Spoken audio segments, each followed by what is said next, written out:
안녕하세요. 수요일 오늘의 아침 묵상입니다. 오늘도 우리를 돌보시는 하나님 안에서 평안하고 행복한 하루가 되시기를 소망합니다. 여러분 혹시 의도하지 않게 다른 사람에게 피해를 준 경험이 있으십니까? 저희 집은 아이들이 어려서 늘 아랫집에 층간소음 피해를 주지 않을까 걱정인데요. 그래서 시간이 될 때마다 아랫집에 찾아가서 인사를 드리고 선물을 종종 하고 있습니다. 사실 우리는 살면서 각자의 상황은 다 다르지만 이런저런 피해를 주기도 하고 또 받기도 하면서 살아갑니다. 그런데 오늘 출애굽기 본문은 이스라엘 백성들 사이에서 바로 이런 문제들, 특별히 재산상의 피해가 발생했을 때 어떻게 해야 되는지에 대해서 말씀을 해주고 있습니다. 하나님은 손해배상에 대한 기준을 정하셔서 이스라엘 공동체의 질서를 유지하려고 하신 것이지요. 그런데 오늘 이 말씀들을 보면 눈에 띄는 특징들이 있습니다. 바로 하나님은 마음의 동기를 중요하게 생각하셨다는 사실입니다. 하나님은 피해가 일어난 그 어떤 사건에 대해서 그 일의 원인이 고의에 의한 결과였느냐, 아니면 부주의로 일어난 사고였느냐, 혹은 어쩔 수 없이 일어난 불가항력적인 그런 일이었느냐에 따라서 그 책임을 각각 다르게 묻게 하셨습니다. 오늘 본문의 2, 3절을 보면 이런 말씀이 등장합니다. 만일 밤중에 주인이 잠이 들어서 무방비 상태였는데 도둑이 들어왔다면 어쩔 수 없이 그를 쳐서 피를 흘려도 죄가 없다. 하지만 해가 떠서 충분히 대처할 수 있을 때 도둑이 들어왔는데 일부러 그를 쳐서 피를 흘리겠다면 그건 죄가 되어진다.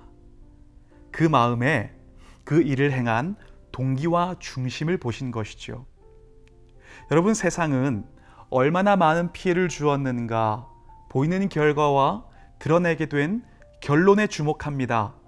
하지만 하나님은 주목하십니다. 어떤 동기로 그런 일들을 행하였는가? 그래서 잠언 21장 2절은 우리에게 이렇게 말씀합니다. 우리는 겉만 살펴서 자신의 행동을 정당화하지만 하나님은 그 안에 동기를 살피신다. 저는 저와 여러분이 이 사실을 기억하면서 하나님께서 중요하게 여기시는 그 마음의 동기를 나도 중요하게 여기면서 살아가는 지혜로운 주님의 자녀들이 되었으면 좋겠습니다. 여러분, 특별히 과거에 정말 의도하지 않게 어쩔 수 없는 상황에서 다른 사람의 마음을 아프게 했거나 혹은 그 삶의 손해를 보게 하신 경험이 있으십니까? 만약 그렇다면 물론 우리는 그 일에 대한 사과나 책임은 우리가 충분히 다 해야 합니다. 몇 년 전에 저에게 급하다고 어떤 물건을 빌려가서 그걸 잃어버린 한 분이 농담같이 하지만 진담으로 이런 얘기를 하더라고요. 그 가격만큼 내가 기도를 하겠다고, 해주겠다고. 그때는 웃고 넘겼는데 여러분, 사실 책임은 다 해야 합니다.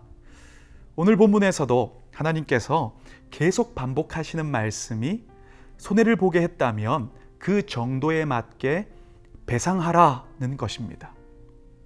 하지만 만약 그 책임을 충분히 다했고 그 일에 대하여 하나님 앞에 충분히 기도했다면 계속해서 그 일 때문에 스스로를 자책하거나 죄책감 혹은 수치심에 붙잡혀 있지는 마시길 바랍니다. 우리가 실수할 수 있지만 그 실수가 곧 나의 정체성이 될 수는 없습니다. 하나님께서도 그때 우리가 그렇게 할 수밖에 없었던 그 상황을 다 알고 계십니다. 성경은 이렇게 말씀하시죠.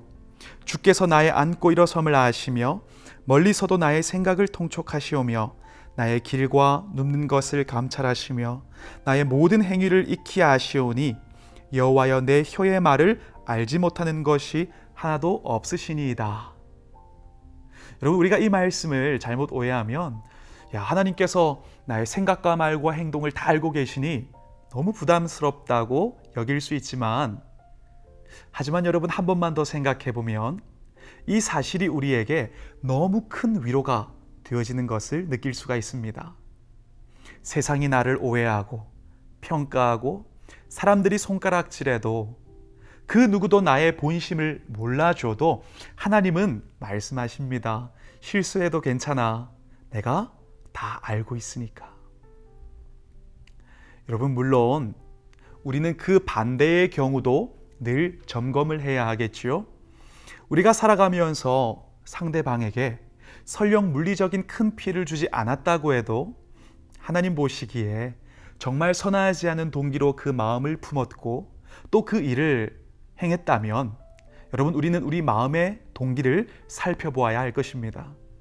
세상 사람들에게는 들키지 않는 것이 중요하지만 하나님은 우리 마음의 중심, 즉 그 이유와 동기를 중요하게 여기시니까요. 하나님은 말씀하십니다. 내가 보는 것은 사람과 같지 아니하니 사람은 외모를 보거니와 나 여호와는 중심을 보느니라 하시더라. 저는 우리가 이 하나님의 마음을 기억하고 하나님께서 중요하게 여기시는 것을 나도 중요하게 여기면서 살아가길 소망합니다.